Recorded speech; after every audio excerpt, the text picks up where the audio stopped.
Our residents love gardening. We have about 5 or 6 planters, and we'll plant flowers there.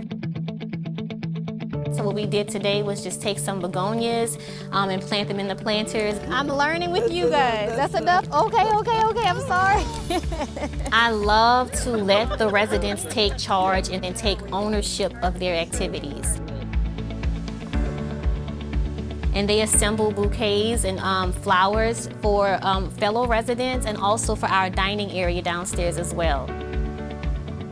The residents that we were with outside, I call them the wild crew. Those are the wild girls. They're so funny and they're so fun. Usually when you see one, you see all of them. Miss Barbara, Miss Bernice, Miss Susan, and Miss Helen.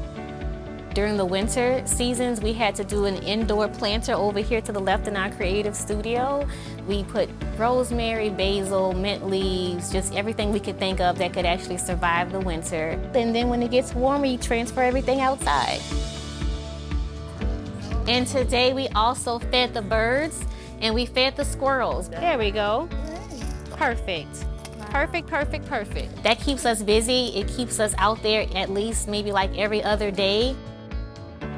Quality of life-wise, getting outside in nature is one of the best things you can do to get that fresh air. It's so important. So whenever we can, we try to get out there.